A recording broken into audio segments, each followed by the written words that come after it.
Mel indicated, as far as a Hogwarts house, she has labored for years as a Hufflepuff, but recently retested herself and is now reborn as a Gryffindor. She took multiple tests to make sure. So congratulations.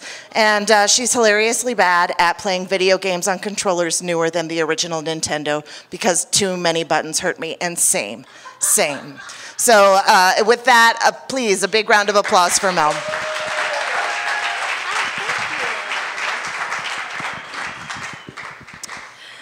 Hello. Contouring. What?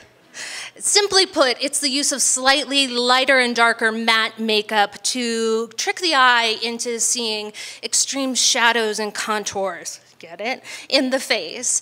Ever since Kim Kardashian started influencing us around 2012 with mid-progress selfies, everyone up to and including Aunt Becky's kid thinks that they can just launch their own contour palette and quit college. If you're a pumpkin head like me, you're probably hoping that this fades fast. But let me tell you, contouring has been here for a while. If all the world's a stage and the Kardashians are merely players, it makes sense that contouring started around the Elizabethan era. Since live theaters were out in the open and had poor sight lines and only used natural light, actors got into the habit of using things like chalk and soot and coal and other lead-based fun to accentuate their features so that their expressions could be read to the back of the house. As time grew on, this started becoming using makeup to create character. And those nutty Elizabethans would even crush up pearls to create a shimmer for your fairies and ethereal beings. This continued on until the 1800s when more artificial light started being used in theaters, so that actors turned to grease paint and what would eventually become pancake makeup, and led on to the movies. Yes, contouring followed entertainment onto the big and small screen. And since black and white film was such a grainy medium, you needed to contour in order to not look like a giant blob on the screen. Since everything was transmitted in grayscale, you could actually use different colors for your contouring. And everyone was continuing to use grease paint makeup until your boy Max Factor came along. That's right, Max Factor is an actual person and not just the brand of makeup your grandma used.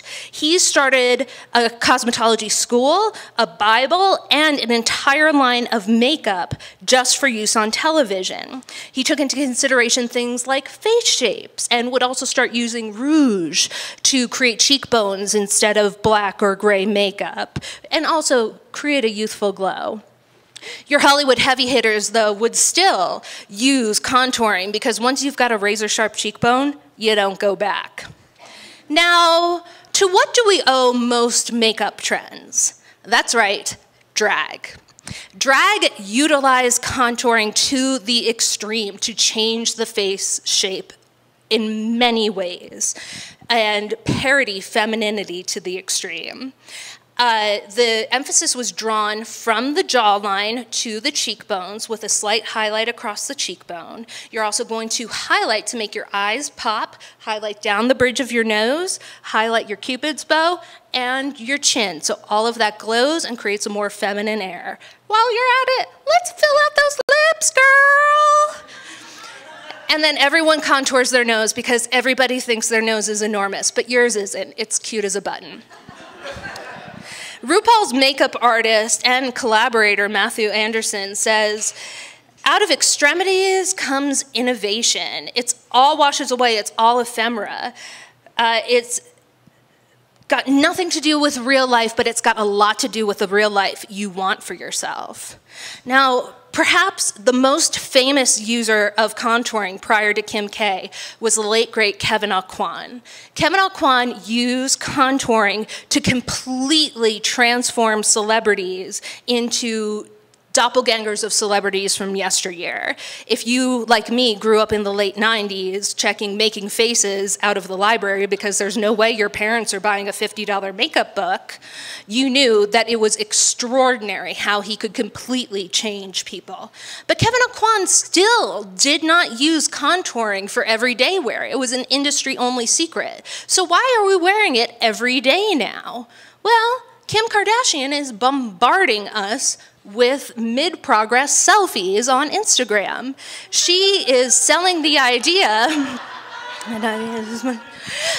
that all you need is a contouring kit and not thousands of dollars of plastic surgery and diet pills to create the face that you want. And you can do it all with just some chalk and some soot and maybe some bronzed ground up pearls. Thank you.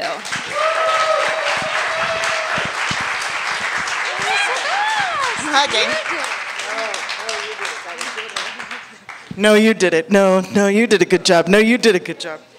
Yeah. If you noticed in that picture that I had of the lovely ladies in leotards, Mel might have been in that picture. I'm just saying.